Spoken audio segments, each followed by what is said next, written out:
Hello guys, welcome to my mini blog. আমি আবারও চলে এসেছি নতুন একটা ব্লগ নিয়ে। আর দিনটা ছিল 20 নভেম্বর। এদিকে দেখো কতগুলি তেঁতুল গাছ, আর এদিকে বেল গাছ। এটা হচ্ছে বেল গাছ, এদিকে হচ্ছে তেঁতুল গাছ।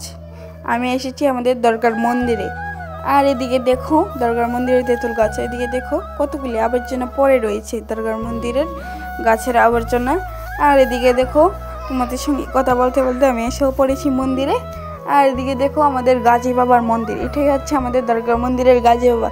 এখানে অনেক ভিন্ন ভিন্ন মানুষ পুজো দিতে আসে, এখানে মেলাও হয়। আর এদিকে দেখো তোমাদেরকে ঘুরিয়ে দেখাচ্ছি পুরো মন্দিরটা। আর একদিন আরও ভালো করে দেখাবো পুরো মন্দিরটা। আর এদিকে দেখতে থাকো আমার পুরো ভিডিও। আর এদিকে দেখো মন্দিরের বাইরে, আর এটা ছিল ভিতরে। আর এদিকে দেখো এদিকে একটা মন্দির পুকুর আছে, আমাদের দরগা মন্দিরে একটা পুকুর আছে। এদিকে একটা বট গাছ আছে। আর একদিন দেখাবো তোমাদেরকে ভালো করে।